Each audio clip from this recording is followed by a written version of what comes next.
Crece la tensión diplomática en torno a los Juegos Olímpicos de Invierno Beijing 2022. China advirtió a quienes boicotean sus Juegos que lo pagarán.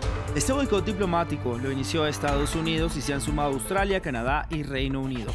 Francia, por su parte, dijo que no se unirá, pero llamó a una postura en común de la Unión Europea. El magnate de la prensa en Hong Kong y propietario del clausurado diario Pro-Democracia, Apple Daily, hablamos de Jimmy Lai, fue declarado culpable de reunión ilegal tras haber participado en una vigilia no autorizada. Otros políticos y activistas de oposición también fueron condenados. Tenemos reporte desde Beijing. Y el Senado de Estados Unidos rechazó el mandato de vacunación obligatoria contra el COVID-19 impulsado por el presidente Joe Biden para las empresas con 100 o más trabajadores. El líder de la mayoría demócrata en el Senado, Chuck Schumer, aseguró que los estadounidenses que se han negado a vacunar son el mayor impedimento para poner fin a esta pandemia. Muy buen día, gracias por continuar con nosotros en France 24. Soy Raúl Blanco y como siempre es para mí un placer acompañarlos. Comenzamos con atención política en torno a los Juegos Olímpicos de Invierno que se van a realizar en Beijing el año que viene. El gobierno de China amenaza con represalias. Australia, Reino Unido y Canadá han anunciado que se unen a este boicot diplomático iniciado por Estados Unidos, por lo que consideran violaciones de derechos humanos perpetradas por las autoridades chinas. Y entre tanto, los jefes de la diplomacia de Francia y el nuevo gobierno alemán, reunidos ahora en París, coincidieron que es necesaria una postura en común de la Unión Europea frente a estos Juegos. Veamos. Estamos a favor de una posición común. Veremos lo que está en juego en la próxima reunión de ministros de Asuntos Exteriores, pero esta cuestión debe ser tratada como europeos.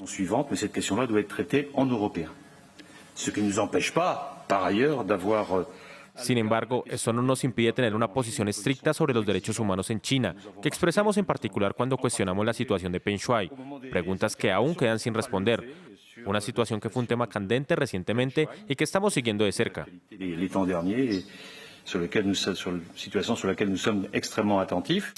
Y por su parte, China reaccionó nuevamente tras este anuncio de más países de sumarse al boicot estadounidense. Según Wang Webin, el portavoz de Exteriores del gobierno chino, el deporte no tiene nada que ver con la política. Advirtió que quienes se hayan sumado a lo que calificó como un error van a tener que pagar el precio.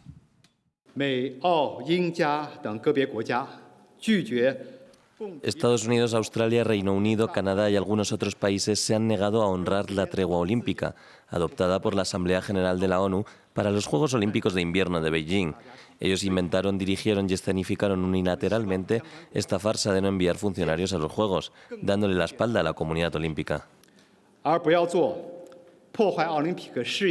Y seguimos en Asia. Jimmy Lai, magnate de la prensa en Hong Kong y propietario del clausurado diario Pro-Democracia, Apple Daily, fue declarado culpable de reunión ilegal tras haber participado en una vigilia no autorizada. Junto al empresario de 74 años, fueron también condenados otros políticos y activistas de oposición.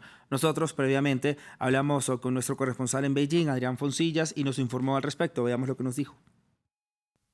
Es otro revés judicial para Jimmy Lai. El célebre magnate de la prensa hongkonesa ha sido declarado culpable por participar e incitar a la participación en la vigilia del pasado año para recordar Tiananmen. Ese acto multitudinario con miles de velas encendidas en el Parque Victoria forma parte ya de la identidad hongkonesa, pero el gobierno lo ha prohibido en las dos últimas ediciones por las restricciones al movimiento dictadas por el coronavirus. Junto a Jimmy Lai han sido condenadas otras dos grandes figuras del movimiento, la abogada Cho Han-tung y la periodista Gwyneth Ho. Los tres son los únicos que se habían declarado inocentes de los cargos. Otros 16 activistas habían sido condenados con anterioridad tras haber aceptado los hechos. La Ley de Seguridad Nacional, cocinada por Pekín y enviada a Hong Kong, ha sido un desastre para el movimiento antigubernamental y en especial para Jimmy Lai. La presión judicial le obligó a cerrar el Apple Daily, un diario popular que lideraba la lucha contra Pekín, y en la cárcel espera el largo listado de pleitos pendientes.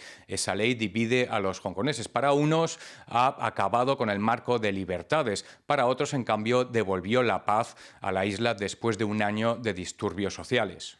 En otras noticias, el Senado de Estados Unidos aprobó por un margen estrecho una resolución para anular la obligatoriedad impuesta por el gobierno del presidente Joe Biden para que las empresas de 100 empleados o más vacunen a todos sus trabajadores contra el coronavirus. En su defecto, realicen pruebas diagnósticas semanales. La votación fue de 52-48 y es poco probable que la Cámara de Representantes, bajo el control demócrata, reciba la iniciativa, lo que significa que el requerimiento se mantendrá en pie, aunque los tribunales lo han suspendido temporalmente. Esta votación les dio a los senadores la oportunidad de expresar su rechazo a una medida que aseguran ha generado temor en sus estados de origen.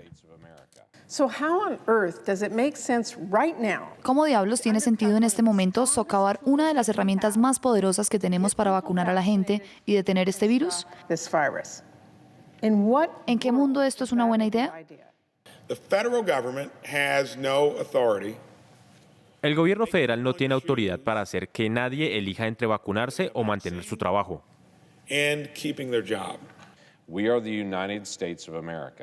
Somos los Estados Unidos de América, hogar de los libres, tierra de los valientes, que somos un pueblo que toma nuestras propias decisiones y vivimos en una nación libre. Seguimos hablando de noticias relacionadas con la pandemia porque en Francia se toman medidas para evitar un colapso hospitalario cuando se acercan las fiestas navideñas y ante el avance de la variante Omicron del SARS-CoV-2. Desde París, nuestra periodista Natalia Ruiz nos explicó de qué se trata. Así es, muy buenas tardes. Pues las vacunas, esas sí, no se van de vacaciones y fue el ministro de Salud, Olivier Véran, esta mañana quien explicó pues, que va a firmar un decreto para que las farmacias puedan operar de lunes a domingo durante los meses de diciembre y de enero. Las farmacias que quieran todo esto para seguir vacunando cada vez a más personas. Aquí, por ejemplo, en París, además de esto, hay 3 vacunódromos que en estos días pues están también por abrir sus puertas. Ya digamos, de los 19 millones de personas que están llamadas a recibir esa tercera dosis, ya hay 11 millones que pues ya cuentan con esa dosis de refuerzo. Y en medio de esto, pues el número de casos continúa aumentando aquí en el país. Más de 72.000 contagios se registraron en las últimas 24 horas y bueno, pues ya en varias regiones del país se ha lanzado lo que se llama como el plan blanco en los hospitales. Este permite una mayor capacidad hospitalaria, pero digamos desprogramando o digamos aplazando algunas intervenciones quirúrgicas que no son de urgencia. El ministro Véran decía esta mañana que espera que este plan seguramente pues ya sea puesto en marcha para todo el país dentro de las próximas semanas. Y el presidente francés, Emmanuel Macron, presenta hoy jueves las prioridades de Francia para la presidencia de turno de la Unión Europea que asume desde el próximo 1 de enero. El mandatario toma entonces la palabra en el Elíseo para delinear su plan frente al bloque en momentos en los que son varios los desafíos y cuyo mandato coincide con las próximas elecciones presidenciales francesas del mes de abril. Volver a poner en pie la Unión Europea es el principal reto al que se enfrenta Emmanuel Macron. Para ello, el jefe de Estado, que se prepara para asumir la presidencia del bloque durante 6 meses, quiere centrar su política en 3 palabras clave: recuperación, poder y pertenencia. Hay que decir que no faltan proyectos. El primero de ellos es, sin duda, la pandemia de COVID-19, que ha provocado una crisis sanitaria y económica sin precedentes. La cuestión de las fronteras también debería ser predominante en un momento en el que muchos migrantes están llegando a las puertas de Polonia y en el que Rusia amenaza las fronteras de Ucrania. Emmanuel Macron aboga por una Unión Europea más autónoma militarmente. Ya está prevista una cumbre sobre defensa para marzo. Otros temas que Francia debería abordar son la reforma de los acuerdos de Schengen, el paquete climático con el impuesto sobre el carbono o la reorganización de la relación con África. Desde su elección en 2017, el presidente francés no ha dejado de posar como defensor de Europa frente a los nacionalismos y populismos que se extienden. Sin embargo, es probable que estas prioridades se topen con divisiones entre los 27 Estados miembros. La presidencia francesa también se considera una ventaja para Emmanuel Macron, posible candidato a la reelección en las elecciones presidenciales previstas para el próximo abril. Pero también una papeleta que complica su trabajo. Las principales reuniones se han organizado durante los 3 primeros meses de la presidencia francesa. Y falta un día para la fecha límite establecida por la Unión Europea para que Reino Unido resuelva las demandas pendientes. La principal es la que tiene que ver con los derechos de la pesca en sus aguas territoriales. Francia reclama que quedan cerca de 100 licencias por ser aprobadas y acusa a Londres de actuar de mala fe y no respetar el acuerdo comercial resultante del Brexit. Pescadores franceses han protagonizado protestas exigiendo estos permisos. Y la Organización de Estados Americanos aprobó una resolución en la que señala a Nicaragua de no respetar sus compromisos con la Carta Democrática Interamericana. El señalamiento fue respaldado por 25 de sus 34 estados miembros activos del plenario, menos México, Bolivia, Argentina y Honduras. Veamos el informe. Nicaragua no respeta sus compromisos con la democracia. Esto es lo que concluyeron 25 de los 34 estados que integran la Organización de Estados Americanos, que firmaron una resolución en la que instan al presidente Daniel Ortega a que acepte una misión para llevar a cabo reformas electorales en cumplimiento con la Carta Interamericana. 8 países se abstuvieron, entre los que se encuentran Bolivia, México, Argentina y Honduras. El Consejo Permanente de la Organización de Estados Americanos resuelve hacer un llamamiento al gobierno de Nicaragua para que permita el retorno inmediato de los órganos internacionales de derechos humanos, como la Comisión Interamericana de Derechos Humanos y la Oficina del Alto Comisionado de las Naciones Unidas para los Derechos Humanos. La resolución pide a Nicaragua que se permita la realización de elecciones imparciales y con observación internacional creíble. Esto luego de que en los comicios presidenciales de noviembre, en los que Ortega fue reelecto, no participó la oposición, ya sea porque sus candidatos fueron detenidos o se vieron obligados a exiliarse. La OEA también pidió al presidente nicaragüense liberar a todos los opositores detenidos. Instar al gobierno de Nicaragua a que, con carácter urgente y como primera medida, ponga en libertad a todos los presos políticos. Nicaragua pidió su salida de la OEA después de que ésta asegurara que los comicios no fueron libres ni transparentes. Dicha salida es un proceso que puede demorar hasta 2 años, en los cuales las obligaciones de la nación centroamericana continúan intactos.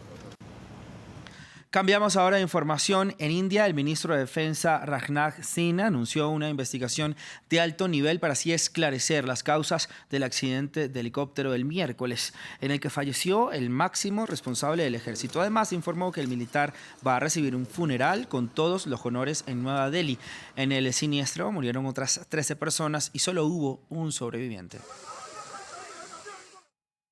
Y mientras la lira sigue alcanzando mínimos históricos, el presidente Recep Tayyip Erdogan ha pedido a todos los turcos paciencia y confianza en el modelo económico de su gobierno. Es que la moneda turca ha perdido casi la mitad de su valor frente al dólar a lo largo de este año y el Banco Central ha intervenido para así evitar que se desmorone. En fila esperan para comprar pan a precio reducido en el distrito de Sultangazi en Estambul, un bastión de apoyo del presidente Recep Tayyip Erdogan y su partido AK. Pero incluso aquí los residentes están perdiendo la paciencia. El gobierno debe cambiar porque durante 20 años ha sido el mismo sistema, la misma política. La situación es realmente mala. No soy solo yo, la gente la está pasando muy mal. Con panes vendiéndose apenas a mitad de precio en una panadería estándar, la producción casi se ha duplicado para satisfacer la demanda. Se trata de una decisión tomada por el alcalde de Estambul como respuesta a la creciente crisis. Estamos produciendo 1.5 millones de panes y todavía hay colas, así que no es suficiente, es una clara señal de pobreza. La situación actual no es solo una crisis económica, sino una crisis política. Lo veo como un reflejo de la incapacidad de dirigir el país. Mientras la lira continúa cayendo en picada, miles han salido a las calles pidiendo la dimisión de Erdogan, pero el presidente insta a la población a confiar en él, asegurando que las bajas tasas de interés hacen bajar el costo de vida. La inflación superó el 21% el mes pasado, alcanzando un máximo en 3 años. Algunos de estos precios altos volverán a bajar pronto. Desgraciadamente, una de las razones del aumento desorbitado de los precios en nuestro país son los oportunistas codiciosos. Si bien Erdogan señala que su objetivo es la prosperidad y la estabilidad duradera, la prioridad para muchos turcos por ahora es un cambio inmediato para aminorar la abrumadora inflación. Y la NASA lanzó al espacio un nuevo satélite para explorar los misterios del universo. La agencia espacial lanzó IXPE para medir los rayos X liberados por los agujeros negros y también las estrellas de neutrones. El lanzamiento se hizo a bordo de un cohete Falcon 9 de SpaceX desde el Centro Espacial Kennedy en la Florida. La misión es una colaboración entre la NASA y la Agencia Espacial Italiana. Y de esta manera llegamos al final de este informativo en France 24. Nos vemos mañana con más información porque por hoy me despido de ustedes, pero continúa con nosotros aquí en France 24. Hay mucha más información para ver.